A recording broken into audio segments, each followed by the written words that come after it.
Bonjour Luc Carvounas. Bonjour et bonne année à tout le monde. Meilleurs vœux en effet, merci. Vous êtes l'un des 5 candidats déclarés et le premier d'entre eux pour prendre la direction du Parti Socialiste. Les autres sont Olivier Faure, Stéphane Le Foll, Emmanuel Morel et depuis ce matin, Delphine Batho, l'ancienne ministre de l'écologie, qui d'ailleurs n'y va pas avec le dos de la cuillère dans les colonnes du Parisien. Je la cite, je conteste de A à Z les modalités d'organisation de ce congrès de confiscation dans ce qui n'est plus un parti mais une petite mafia politique avec ses parrains, ses lieutenants, ses exécutants. J'ai découvert, dit-elle, qu'il y avait eu un traficotage des statuts au dernier moment pour changer les règles du jeu dans l'objectif de reconduire la même aristocratie politique.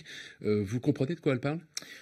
Moi, je comprends le ressenti de Delphine Batho, parce que depuis des mois maintenant, des semaines, on lit dans la presse que quelques-uns se réunissent quasiment en conclave pour décider à la place des militants et des militantes. Donc je peux comprendre ce ressenti de dire on est en train peut-être quelque part de nous enlever la démocratie interne et le choix dans la campagne qui est ouverte aujourd'hui. Je constate surtout qu'en fait, toutes les candidatures qui se sont déclarées depuis une petite semaine maintenant sont des candidatures, ils le disent d'ailleurs tous, quasiment par défaut, parce qu'ils voulaient soutenir tous Najat Vallaud-Belkacem.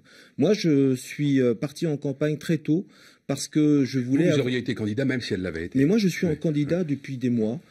Parce que je veux proposer aux militants une offre politique claire de ce que nous devons devenir, nous les socialistes. Je fais un tour de France, Frédéric Rivière, je vais voir les militants dans les territoires. J'étais encore il y a quelques jours avec la Fédération socialiste de Martinique. Voilà, je suis allé voir aussi les Outre-mer, c'est important. Et on ne peut pas s'improviser dans cette compétition qui est importante au moment où nous nous retrouvons mal en point, très mal en point, avec des hésitations et avec une ligne politique qui ne soit pas claire. Vous citez François Mitterrand, puisque, comme lui, vous dites vouloir rassembler d'abord les socialistes et ensuite la gauche, mais, précisez-vous, ce qui me rend différent des autres candidats, c'est que je ne pense pas forcément que le PS doive être central dans cette union. Qu'est-ce que ça signifie ? C'est-à-dire que le PS pourrait n'être plus qu'une composante d'une vaste fédération de la gauche ? Cela veut d'abord dire que la méthode que je m'applique dans les propos que je veux tenir, c'est d'avoir de l'humilité.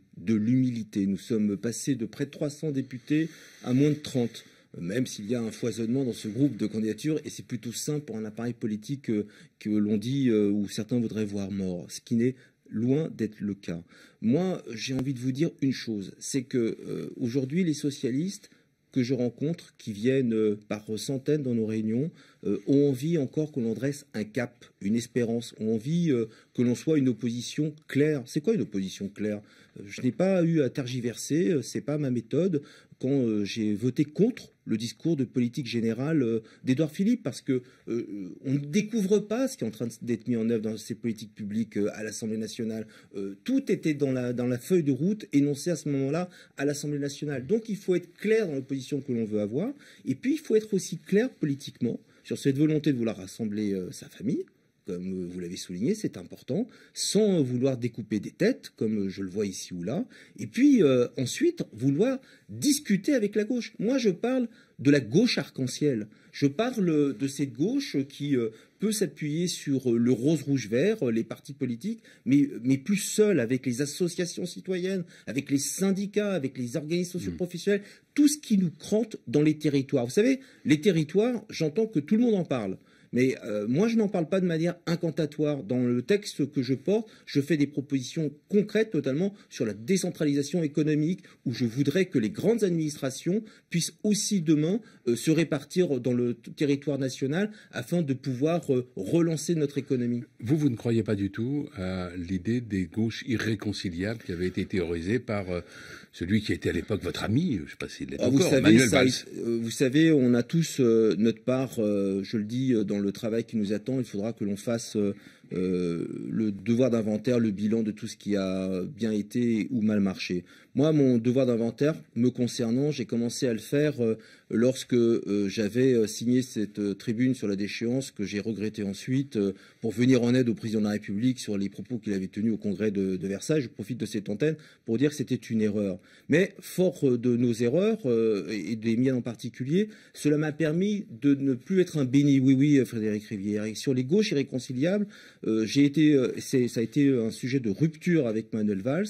Je suis le premier à être monté à la tribune du Conseil national en juin 2016 pour réfuter cette notion de gauche irréconciliable. Vous voyez, quand on aspire à devenir patron d'un parti politique comme le Parti socialiste, il faut avoir le courage de dire à l'antenne quand on s'est trompé. Et il faut aussi avoir le courage de pouvoir dresser, fort de ce bilan, une perspective. Et c'est ce que je veux partager avec les militants.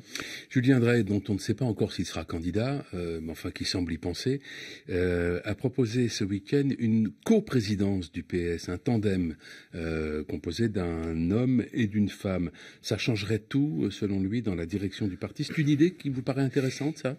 Il a raison de poser la question d'une nouvelle gouvernance. C'est d'ailleurs pour cela que moi, je propose que le premier secrétaire que je veux devenir ne soit plus un homme providentiel. Et c'est pour ça que dans la proposition que je fais aux militants, ce n'est pas un ticket, c'est un premier secrétaire national avec 3 premiers secrétaires nationaux délégués, l'un à l'égalité femmes-hommes, l'autre à la jeunesse et l'autre aux outre-mer. Parce que ce sont 3 sujets qu'on ne peut pas laisser dans les arcanes du parti sans qu'ils soient traités de manière majeure. Et puis j'ai une autre proposition, que la motion qui arrivera, je l'espère, derrière moi, eh bien, le trésorier demain national sera issu des rangs de la motion numéro 2. Parce que comme au Parlement, moi, je veux que ceux qui seront la minorité puissent être en situation de gérer la trésorerie et les fameux 45 millions d'euros dont tout le monde parle. La question des migrants est au cœur du débat public. Le prix Nobel de littérature Jean-Marie Leclésio parle d'un déni d'humanité insupportable, évoque des comportements dégueulasses, je le cite. Julien Drey a employé le terme de rafle ce week-end. Sur quelle ligne êtes-vous sur ce sujet ? Moi, je suis très préoccupé parce qu'aujourd'hui, vous le voyez bien, y compris Médecins sans frontières, encore récemment, qui a quitté la table des discussions parce qu'il voit sur le terrain ce qui est en train de se passer. Frédéric Rivière, ce sont des tentes qui sont lacérées, ce sont des couvertures qui sont jetées à la rue pour que les personnes concernées ne puissent plus être au moins au chaud et se protéger entre eux. Je suis très préoccupé parce que tous les débats que j'entends là, en fait, nous assistons au retrait de tout le tissu associatif qui travaille sur le champ des migrants et de l'accueil universel, y compris le secours catholique. Les feux sont rouges de toutes parts. Et pour autant, j'ai un ministre de l'Intérieur qui nous dit encore que son texte est équilibré. Enfin, ni vous ni moi ne l'avons lu ou vu pour voir s'il est équilibré ou pas. Et en même temps, puisque c'est leur expression consacrée, ils veulent désormais en fait gérer les migrants comme des stocks, comme des flux. Comme à la banque, en fait, avec des pertes et des profits. En fait, on est en train de juste parler d'hommes, de femmes et d'enfants. Et ces hommes, ces femmes et ces enfants, j'entends la question de la rafle, c'est parce que désormais, on va pouvoir rentrer dans les logements dits d'urgence pour pouvoir, vous savez, les lister, oui, les c'est la circulaire de décembre. Et de pouvoir savoir qui finalement a le droit ou pas d'être accueillis dans notre pays. Et je n'entends à aucun moment dans les débats actuels sur la loi Asile et migrants la question des migrants climatiques. Je vous ai dit, j'étais récemment aux Antilles. Irma a bien provoqué des migrants climatiques qui se sont déplacés vers la Martinique ou vers la Guadeloupe. De cela, j'en entends pas parler. Vous voyez, un parti politique demain, comme je le veux pour le Parti socialiste, c'est un parti qui sera en capacité de poser des grands débats, et notamment au travers des conférences de consensus que je propose aussi. Merci Luc Carvounas. Bonne journée.